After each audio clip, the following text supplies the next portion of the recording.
Tonight we report on what led to a shooting early Sunday morning in Moses Lake, and we talk to Moses Lake School District staff about the Common Core. What's happening in sports, Bob? Thanks, Alan. Big Bend basketball splits games with Treasure Valley, and afraid of boys get past Ellensburg and Quincy to move to 10-1 in CWAC play. Let's take a peek at our Weather Center forecast. Hello everyone, we still have some activity across the Cascades, but we do expect different weather conditions for the rest of the week. I'm Cristina Sanchez and I'll have your extended forecast just ahead. I'm Alan Troop and we have all this and much more on Ifiber One News. From the Ifiber One HD studio here in the heart of the Columbia Basin, this is Ifiber One News, your #1 source for local news, sports headlines, and our very own Weather Center forecast covering the entire Columbia Basin. This is Ifiber One News, and it starts now.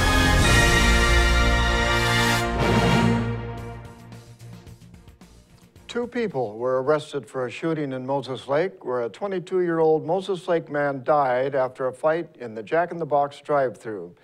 Jason Williams, a 37-year-old Moses Lake man, and Martha Mejia, a 34-year-old Moses Lake woman, were arrested for murder in the first degree early Sunday morning.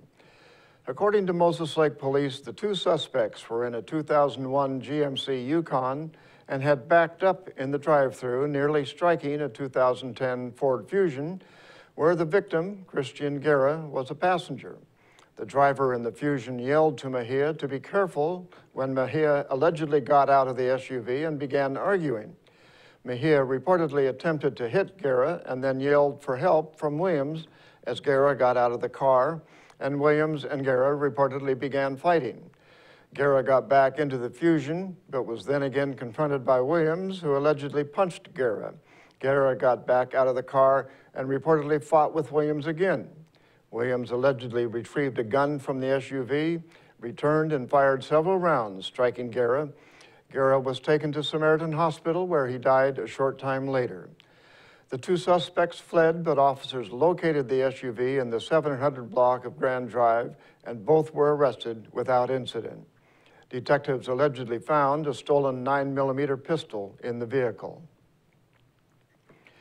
The Moses Lake Chamber of Commerce Business Expo is tomorrow at Big Bend Community College and features more than 60 exhibitors. Reporter Jeff Chu has the details.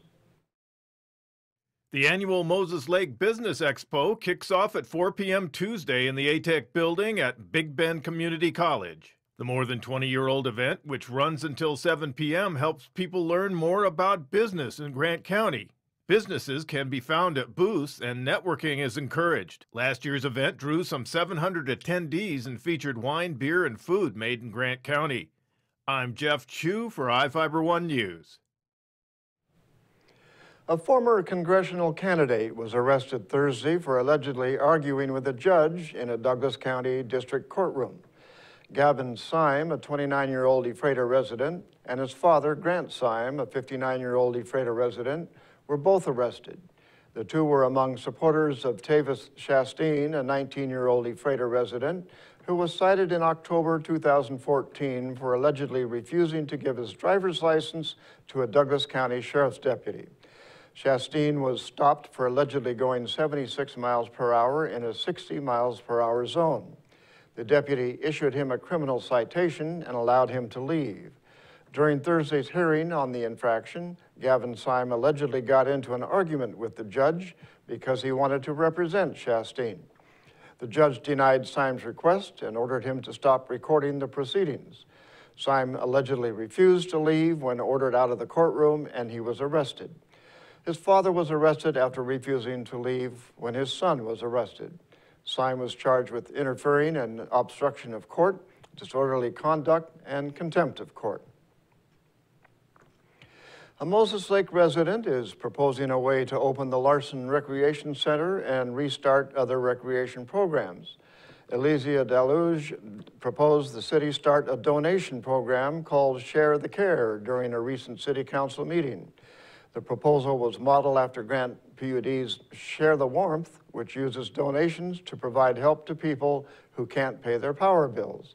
She is asking the council to add a section to residents' utility bills, asking them for a donation to fund recreational activities, including the Larson Recreation Center, the ice skating rink, and the summer concert series.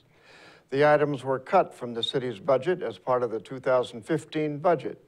The city expected a $1.8 million deficit in the budget after a drop in property tax revenue.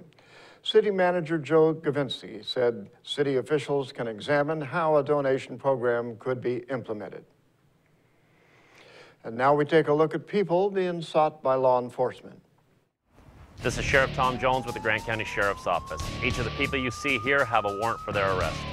If you see any of these people, we ask you do not attempt to detain or apprehend them, but call us at 509-762-1160 or send us an email at crimetips@co.grant.wa.us.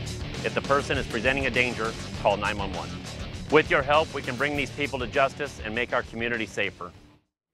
And we'll be back right after this.